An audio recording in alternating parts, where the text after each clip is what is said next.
create a table of x, f of x, and g of x values.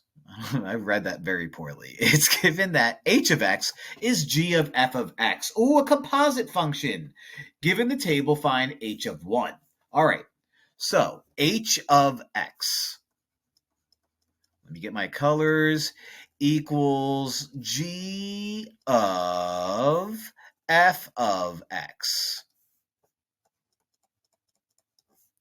Which means h of 1 is going to equal g of f of 1. So whenever we have a composite function, we always deal with the inside first, f of 1.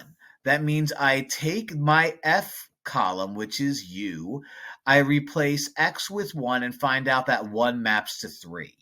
So f of 1 is 3.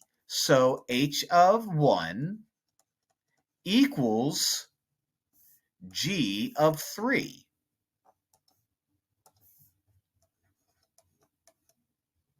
G of 3 has me going to the g column and finding out what 3 is and saying g of 3 is 10. So h of 1 is 10. So h of 1 is 10. So there you have it. H of 1 is 10.